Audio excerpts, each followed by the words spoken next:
When you align with your true power, you step into your most authentic, unapologetic version of yourself. You're confident, you go after your dreams, and you live out to your full potential. You're resilient, you can overcome challenges, and you honestly don't care what other people think anymore. So many ways that we just give away our power so easily. Personal example is in the dating world, because I'm single and I'm dating. Not really, not that much. But for example, 2 years ago, I was talking to this guy, and I give away my power in so many ways. Like, he would text me, and instead of focusing on my dreams and my purpose and like what I was doing in the moment, like I would jump to respond to him. And those are small ways we give away our power. Funny story, he came back into my life probably like a month ago, 2 months ago, nothing worked out.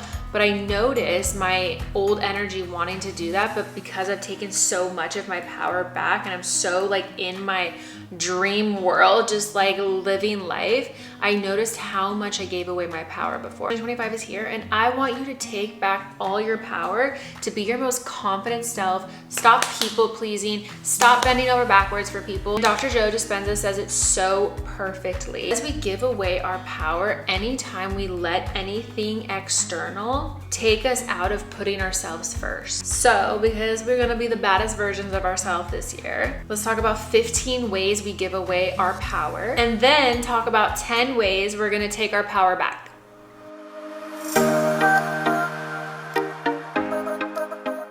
So number 1 is seeking validation from others. This could be in the most small ways possible. Like, you wear a cute outfit and you're just dying for someone to tell you that you look good in it, rather than walking outside like, I'm a bad bitch and I look good and I don't care what anyone thinks because I already know I look good. So what are the ways that you seek validation? In academics, how you look in clothes or your body, and be for real with yourself, because we're all human and there's always ways that we're trying to seek validation. And they can be really subtle. Number 2, fear of rejection. This so often with clients and friends and so many people I know. We're scared to show up because we're fearful of being rejected by others. And just like a little fun fact is, people are gonna reject you. People are not gonna like you. You're not here for everyone. But that's not really your problem. Number 3 is people pleasing. The good old people pleasers. I used to be one of them. I'm a recovering people pleaser.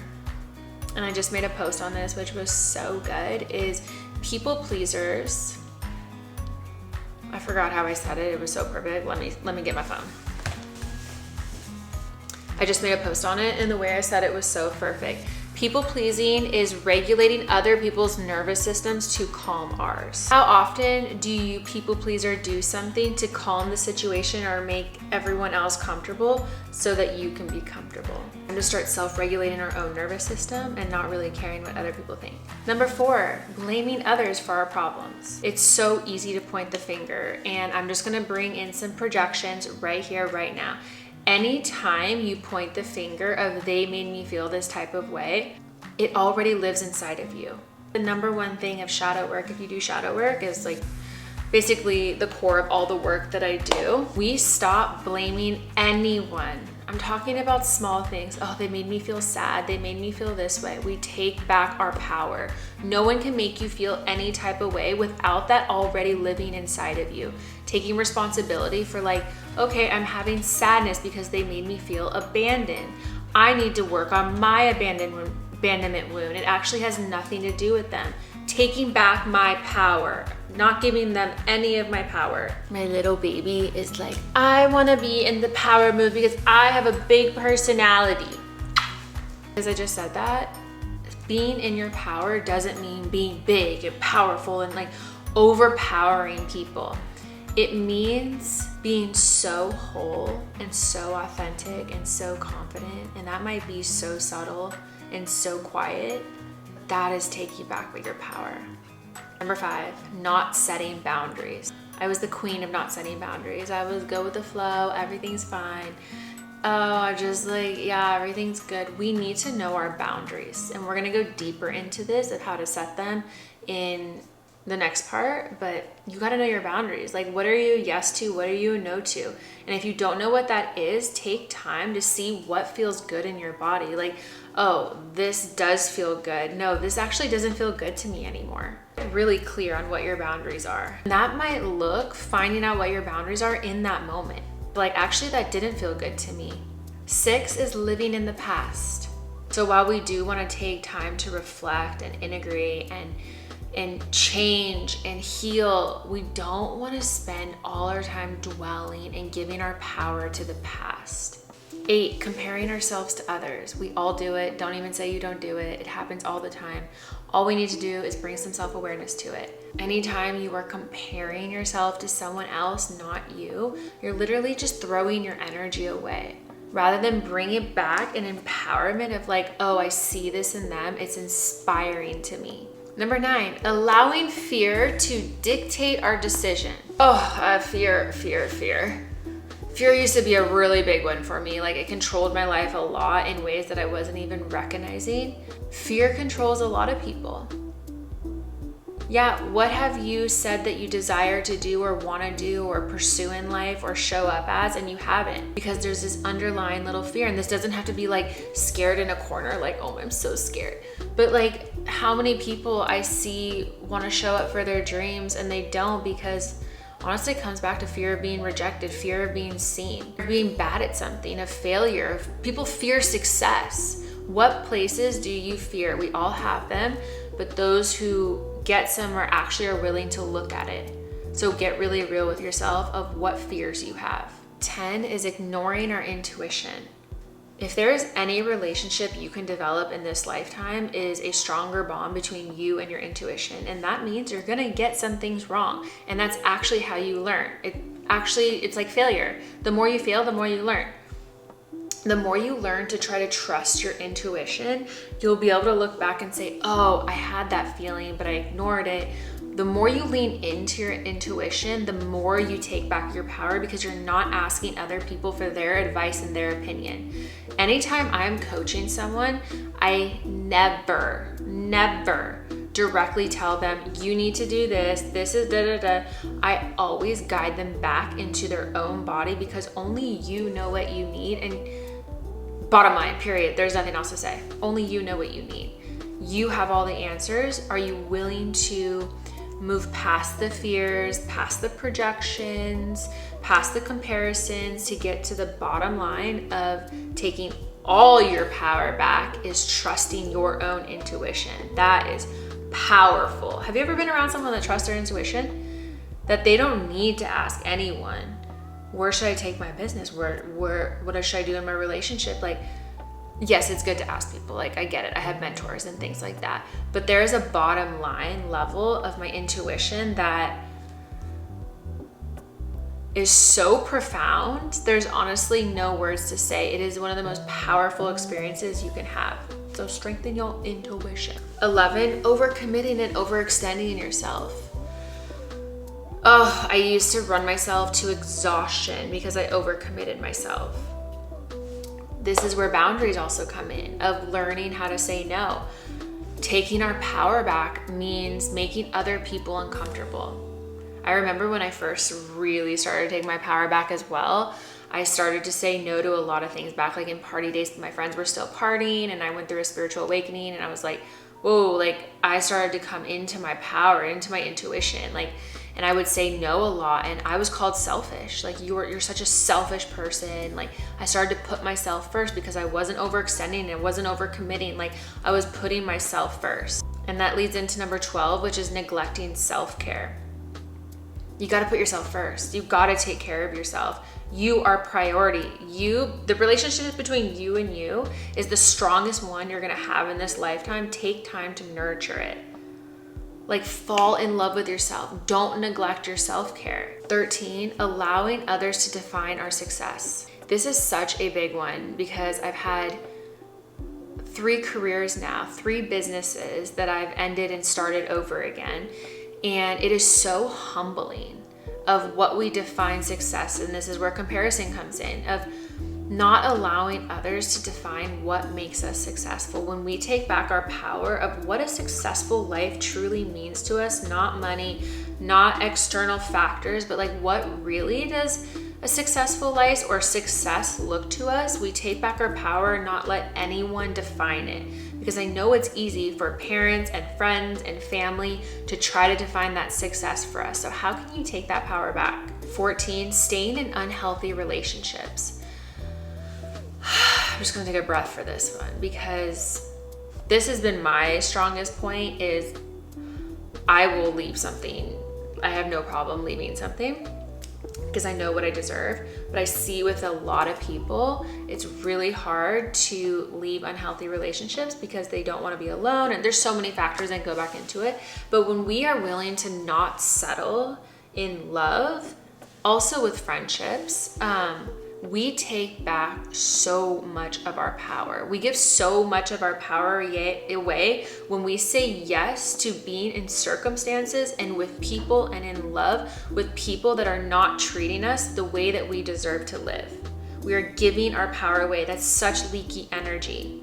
15 is avoiding responsibility. When we don't take responsibility for our actions and decisions, we're literally just throwing our power away. We're so powerful when we can admit we made a mistake, this was my decision, this was my action, and stick with it. Even see the way that I said that. Imagine if I shied away from taking responsibility of like, yeah, I did that. You know, like yes, I did that. Like, own your shiznip. I mean, there are so many ways that we give away our power, but let's talk about how we're gonna get it back. How to reclaim your power in 2025. 10 steps. 1, let's cultivate self-awareness. I'm talking deeper self-awareness, not like I'm sad, I'm mad, which is fine, it's great, I love it.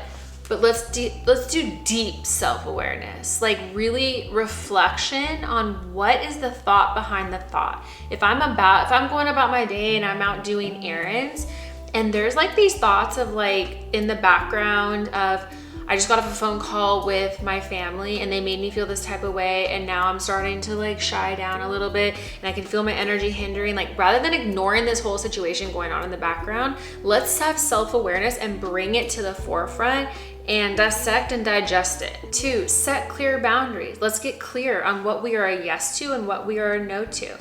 What I was just talking about, if my family just called and said something that made me feel uncomfortable, maybe you can set a heart, and this is where you take back your power, because you got to get uncomfortable. Set a boundary of like, you know, Mom, I really don't think that we should be talking about relationships anymore.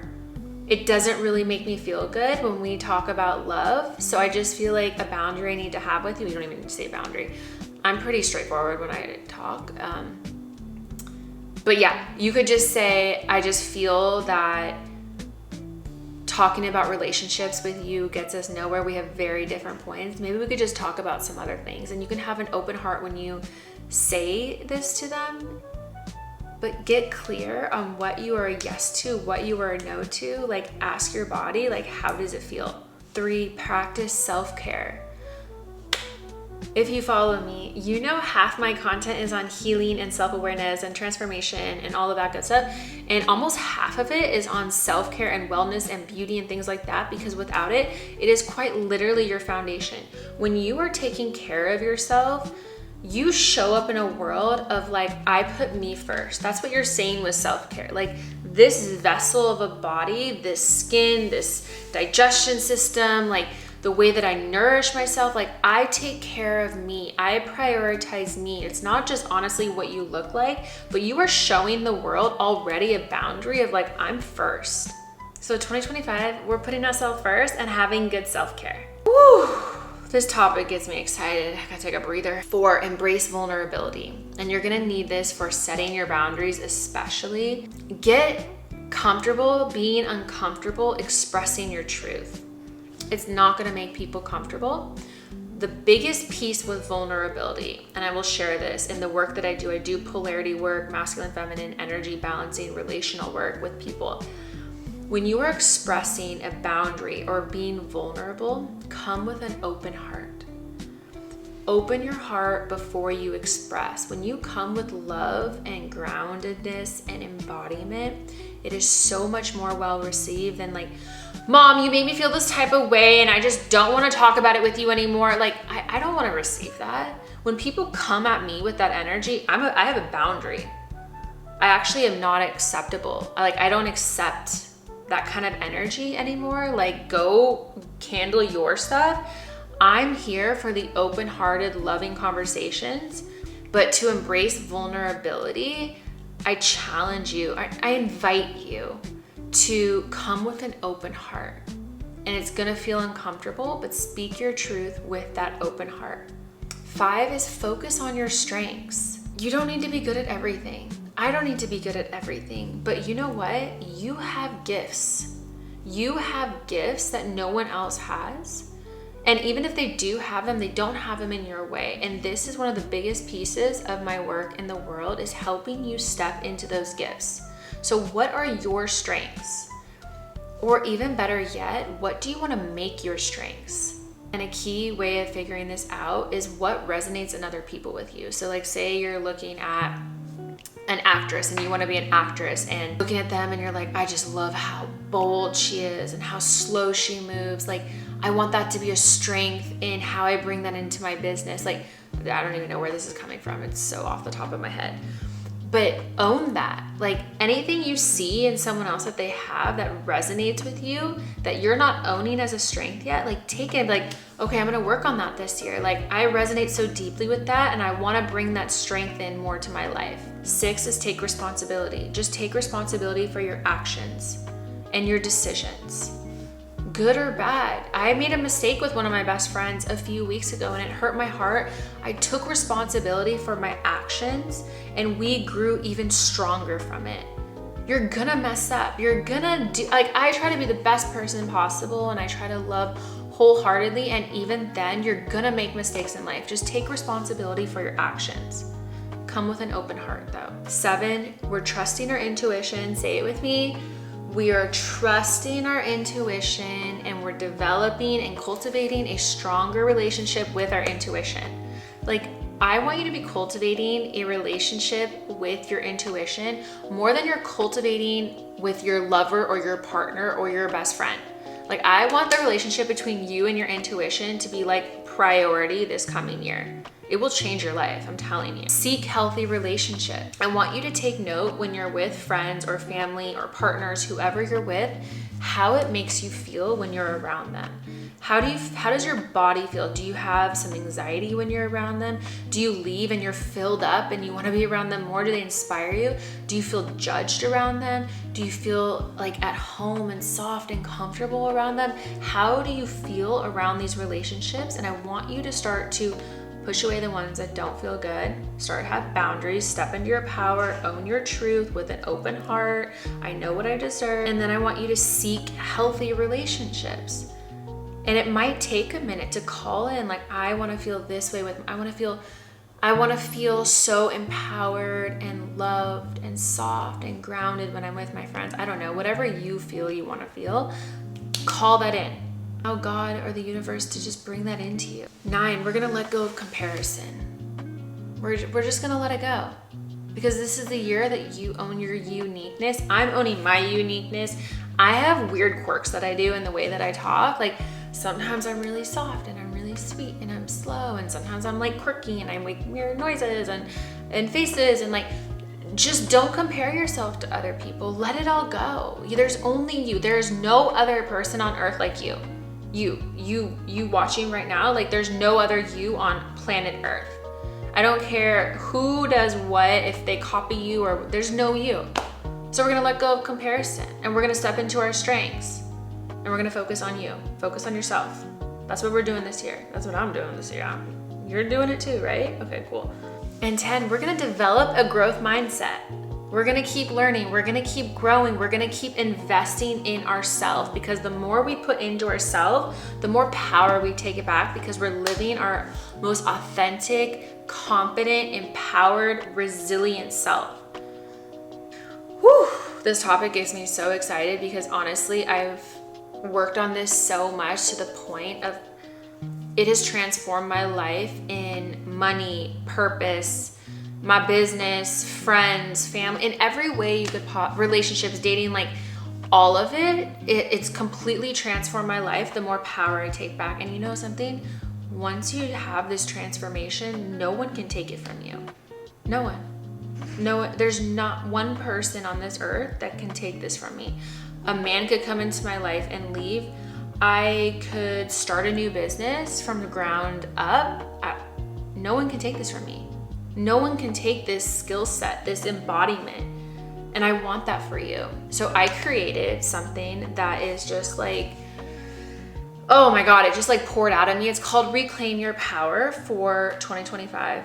Well, not for 2025, it's called Reclaim Your Power, but it's a comprehensive guide that I created where you can go through and you can circle, I list it out for you in all different areas of your life where you can circle all the ways that you are giving away your powder, and then this powder, where you can circle all the ways that you're giving away your power, and then you can take the actionable steps to take them back. I made it super easy and I hope you love it, because honestly, I was just like shaking with excitement. I couldn't even sleep that night that I made it.